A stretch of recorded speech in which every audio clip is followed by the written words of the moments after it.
ശബരിമല സ്വർണ്ണക്കൊള്ളയുമായി ബന്ധപ്പെട്ട് CPM അടിമുടി ആഞ്ഞുലഞ്ഞ് നിൽക്കുന്ന കാഴ്ചയാണല്ലോ ഇപ്പൊ കണ്ടുകൊണ്ടിരിക്കുന്നത്.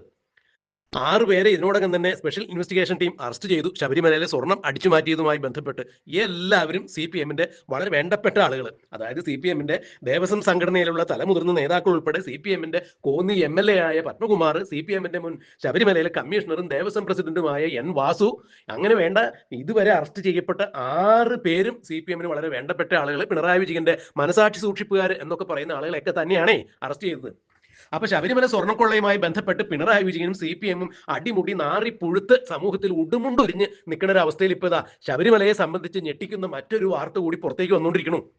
ഇപ്പൊ ശബരിമല സ്വർണ്ണക്കൊള്ള നടന്നിരിക്കുന്നു എന്ന് പറയുമ്പോൾ തന്നെ ശബരിമലയിലെ ശ്രീകോവിലിന് ഇരുവശത്തും സ്ഥിതി ചെയ്യുന്ന ദ്വാരപാലക ശില്പങ്ങളിലെ സ്വർണ്ണപ്പാളി അഴിച്ചുകൊണ്ടുപോയി അത് വിദേശത്ത് ഏതാണ്ട് 500 കോടിക്കും 1000 കോടിക്കും ഇടയ്ക്കുള്ള ഒരു തുകയ്ക്ക് വിറ്റിരിക്കുന്നു എന്നുള്ള സ്ഥിരീകരിക്കത്തക്ക രീതിയിലുള്ള റിപ്പോർട്ടുകൾ പുറത്തു വരുന്നു. കൂടാതെ ശബരിമല ശാസ്താവിന്റെ ശ്രീകോവിലിന്റെ ഉമ്മറക്കട്ടിളപ്പടിയും അതിന്റെ വാതിലുമെല്ലാം ഇളക്കിക്കൊണ്ടുപോയി ഉടച്ചുരുക്കി വാർത്ത് വിറ്റിരിക്കുന്നു എന്നുള്ള വാർത്ത വേറെ. ഈ 2 കേസിലുമായി SIT 2 കേസ് രജിസ്റ്റർ ചെയ്തിരിക്കുന്നു. 2 കേസിലും ഇപ്പോൾ 6 പേര് തന്നെ അറസ്റ്റ് ആയിരിക്കുന്നു. ഈ 6 പേരും CPMന്റെ അത്യുന്നത സ്ഥാനങ്ങൾ അലങ്കരിച്ച ആളുകളൊക്കെ തന്നെയാണെന്ന് പറയുമ്പോൾ ഇവിടെ അക്ഷരാർത്ഥത്തിൽ CPMന്റെ ക്യാപ്റ്റൻ എന്ന് പറയുന്ന മുഖ്യമന്ത്രി പിണറായി വിജയൻ തന്നെ പെട്ടിരിക്കുന്നു. എന്നാൽ പറഞ്ഞു വരുന്നത് ശബരിമല സ്വർണ്ണക്കൊള്ളയിലൂടെ അയ്യപ്പ ഭക്തന്മാരുടെ മനസ്സിന് തീരാത്ത മുറിവേൽപ്പിച്ച പിണറായി വിജയൻ ഇപ്പോൾ ശബരിമലയിൽ എത്തുന്ന ശതലക്ഷക്കണക്കിന് സഹസ്ര കോടിക്കണക്കിന് അയ്യപ്പ ഭക്തന്മാർക്ക് മറ്റൊരു ബാധ്യത കൂടി ഉണ്ടാക്കി വെച്ചിരിക്കുന്ന ഒരു വാർത്ത തന്നെയാണ് പുറത്തു വരുന്നത്. ഈ വാർത്ത കേൾക്കുമ്പോൾ സാധാരണക്കാരായ ചില ആളുകളൊക്കെ ഒന്നും ഞെട്ടിത്തെരിക്കാതിരിക്കില്ല. പ്രത്യേകിച്ച് പിണറായി വിജയന്റെ നാൾ ഇതുവരെയുള്ള ചില രീതികളും ഒക്കെ വെച്ച് നോക്കുമ്പോൾ എന്തിനാണ് പിണറായി വിജയൻ ശബരിമലയിലേക്ക് ഇങ്ങനെ തന്റെ പാപപരിഹാര കർമ്മം നടത്താൻ വേണ്ടി എത്തിച്ചേർന്നത് എന്നുള്ളതാണ് ഇപ്പോൾ ജനം ആലോചിക്കുക. എന്താ പറഞ്ഞു വരണേ, വളച്ചു കെട്ടില്ലാതെ അങ്ങോട്ട് പറയൂ എന്ന് ഇപ്പോൾ ബഹുമാനപ്പെട്ട പ്രേക്ഷകർ ചോദിക്കുന്നുണ്ടെങ്കിൽ, അങ്ങനെ ഒരു സംശയം കൂറുന്നുണ്ടെങ്കിൽ അതിലേക്ക് തന്നെയാണ് വരുന്നത്. കുറച്ച് നാളുകൾക്ക് മുമ്പ് കണ്ണൂരിൽ ഒരു ബന്ധുവിന്റെ റിസോർട്ടിൽ, അതായത് പിണറായി വിജയനുമായി ബന്ധപ്പെട്ട ഒരു ബന്ധുവിന്റെ റിസോർട്ടിൽ 3 ദിവസമാണ് അഷ്ടമംഗല പ്രശ്നം നടന്നത്. ഗുരുവായൂരിൽ അഷ്ടമംഗല പ്രശ്നമൊക്കെ വയ്ക്കുന്ന പ്രമുഖനായിട്ടുള്ള കേരളത്തിലെ ഒരു തന്ത്രി തന്നെയാണ് മുഖ്യമന്ത്രി പിണറായി വിജയന്റെ കുടുംബത്തിന് വേണ്ടി കണ്ണൂരിൽ അടച്ചിട്ട റിസോർട്ടിൽ 3 ദിവസം നീണ്ട അഷ്ടമംഗല ക്രിയകൾ ചെയ്തതേ. ഈ അഷ്ടമംഗല ക്രിയയിൽ രാശികാരനായി മുഖ്യമന്ത്രി പിണറായി വിജയനെ തന്നെയാണ് വെച്ചത്. അപ്പോൾ ജോത്സ്യൻ അഷ്ടമംഗല പ്രശ്നം തുടങ്ങി, പ്രശ്ന വിചാരം തുടങ്ങി, പ്രശ്ന ചിന്തനം തുടങ്ങിയപ്പോൾ കണ്ടത് അത്രയും അബദ്ധം. ഇനി വരുന്ന 7 തലമുറയ്ക്ക്, പിണറായി വിജയന്റെ 7 തലമുറയ്ക്ക് ബുദ്ധിഭ്രംശം, കാരാഗൃഹവാസം, മാനഹാനി എന്നിങ്ങനെയുള്ള എല്ലാവിധ നഷ്ടങ്ങളും ഉണ്ടാകും, മനസ്വസ്ഥത നഷ്ടപ്പെടും എന്നുള്ള ഒരു കാര്യം കണ്ടിരിക്കുന്നു. മാത്രമല്ല രാശികാരകൻ ആയ പിണറായി വിജയനെ സംബന്ധിച്ചിടത്തോളം സ്ഥാനഭ്രംശം, കാരാഗൃഹവാസം, മാനഹാനി മുതലായ കാര്യങ്ങൾ ഉണ്ടാകും എന്നുകൂടി രാശിയിൽ തെളിഞ്ഞു എന്നത്രേ പറയപ്പെടണേ. അങ്ങനെ വെച്ചാൽ മുഖ്യമന്ത്രി പിണറായി വിജയൻ ഇതിനെന്താ ഒരു പരിഹാര മാർഗം എന്നിങ്ങനെ അന്വേഷിച്ച് നടക്കേണ്ടായത്രേ. ശരി തന്നെയാണല്ലോ, ശബരിമലയിൽ സ്ത്രീ പ്രവേശനത്തെ തുടർന്ന് തന്നെയാണ് മുഖ്യമന്ത്രി പിണറായി വിജയൻ ഇത്രത്തോളം അനിഷ്ടങ്ങൾ ഉണ്ടായിട്ടുള്ളത്.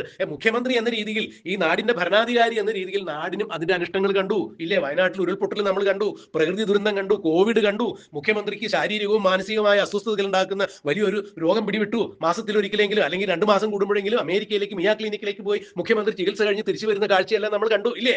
ഇതുപോലെ മുഖ്യമന്ത്രിയുടെ കുടുംബത്തിലും ചില ആളുകൾക്ക് ചില അസ്വസ്ഥതകളും അസ്വാരസ്യങ്ങളും ഉണ്ടായി എന്നുള്ളത് പുറത്തറിയുമ്പോൾ മുഖ്യമന്ത്രിയും ഒന്ന് ചിന്തിച്ചു തുടങ്ങി, എന്താ ഇപ്പൊ ഇതിന് ഇങ്ങനെയൊക്കെ വരാനുള്ള കാര്യം?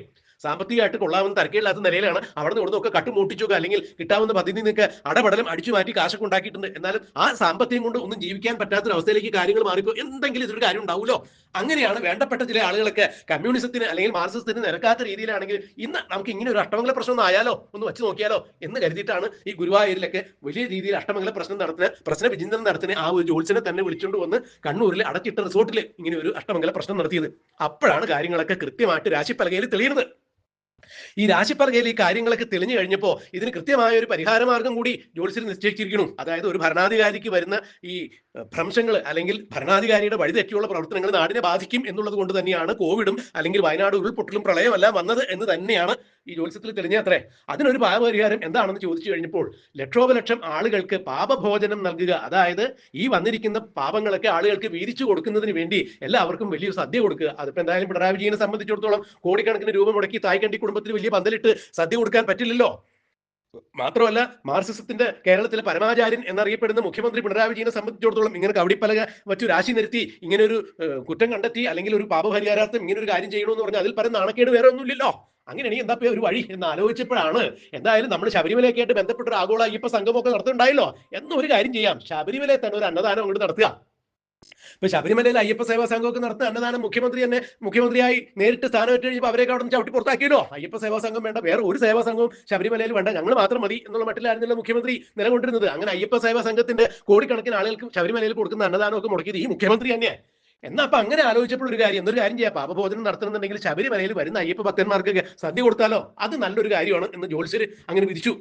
അങ്ങനെയാണ് ഈ വർഷം മുതൽ ശബരിമലയിൽ വരുന്ന അയ്യപ്പന്മാർക്ക്, ശതലക്ഷക്കണക്കിന് അയ്യപ്പന്മാർക്ക് പാപഭോജനം എന്ന രീതിയിൽ പപ്പടം പഴം പായസത്തോടു കൂടി ഒരു സദ്യ അങ്ങോട്ട് ഏർപ്പാടാക്കാം എന്ന് തിരുവിതാംകൂർ ദേവസ്വം ബോർഡിന്റെ ഇപ്പോഴത്തെ പ്രസിഡന്റായ കെ ജയകുമാറിന്റെ ഒരു പ്രഖ്യാപനം വന്ന് നമ്മൾ ഓർക്കുന്നുണ്ടല്ലോ അല്ലേ? ഇപ്പൊ അത് വന്നിട്ട് ഒരാഴ്ച അല്ലെങ്കിൽ 2 ആഴ്ച കട്ടിയാവണേ ഉള്ളൂ.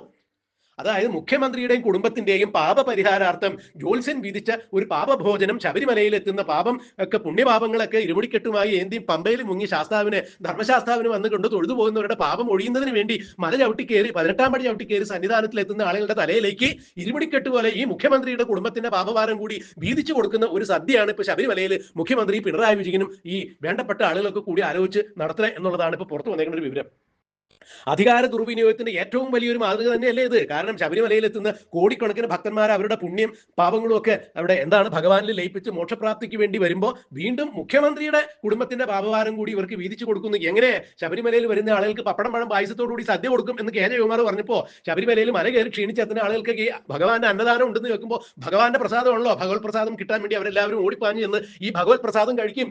ഈ ഭഗവത് പ്രസാദം കഴിക്കുന്നതിലൂടെ മറ്റൊരുത്തിന്റെ പാപഭാരമാണ്, ഈ പാപ ഭോജനമാണ് ഞങ്ങൾ ഭുജിക്കുന്നതെന്ന് ഏതെങ്കിലും അയ്യപ്പ ഭക്തൻ അറിയോ? അങ്ങനെ മല കയറി പുണ്യം തേടി എത്തുന്ന ആളുകൾ ഇരുമുടിക്കെട്ട് കൊണ്ടുവരുന്ന നെയ് സ്വാമിക്ക് അഭിഷേകം ചെയ്തുകൊണ്ട് പിണറായി വിജയന്റെയും കുടുംബത്തിന്റെയും പാപഭാരം പേറിക്കൊണ്ട് തന്നെ മല ഇറങ്ങുന്നത് എന്ന് പറയുമ്പോൾ എത്ര കഷ്ടമായിട്ടുള്ള ഒരു കാര്യം ഈ മുഖ്യമന്ത്രി കാണിച്ചിരിക്കുന്നത്. ഇതിന് ജ്യോത്സ്യൻ ചൂണ്ടിക്കാണിച്ചതാവട്ടെ. ഇപ്പൊ ശബരിമലയിൽ നിങ്ങളൊരു കാര്യം ചെയ്യൂ, ഈ സദ്യ നടത്തുമ്പോൾ നിങ്ങളുടെ ചെലവിലൊന്നും നടത്തേണ്ട, അത് ദേവസ്വം ബോർഡിന്റെ ചെലവിൽ നടത്തട്ടെ. നിങ്ങൾ ഈ സദ്യയിലേക്ക് കുറച്ച് എള്ള് വഴിപാടായിട്ട് അങ്ങ് കൊടുക്കുക. പാപപരിഹാരാർത്ഥം തിലഹോമമൊക്കെ ചെയ്യുന്നത് നമ്മൾ പറഞ്ഞു കേട്ടിട്ടുണ്ടല്ലോ. അപ്പൊ എങ്ങനെ ശബരിമലയിൽ ഈ സദ്യ നടത്തുമ്പോൾ പപ്പടം പഴം പായസത്തോടു കൂടി അയ്യപ്പ ഭക്തന്മാർക്ക് വേണ്ടി ഭഗവാന്റെ പ്രസാദം അന്നദാനമായിട്ട് നടത്തുമ്പോൾ അതിൽ എങ്ങനെ എള്ള് ചേർക്കുക എന്നുള്ളൊരു അന്വേഷണം കൂടി ഇപ്പൊ നടത്തിയിട്ടുണ്ട്. അപ്പൊ ഇനി പായസത്തിലോ അല്ലെങ്കിൽ മറ്റേതെങ്കിലും വിഭവങ്ങളിലൊക്കെ എള്ള് ചേർത്താലും മതിയല്ലോ.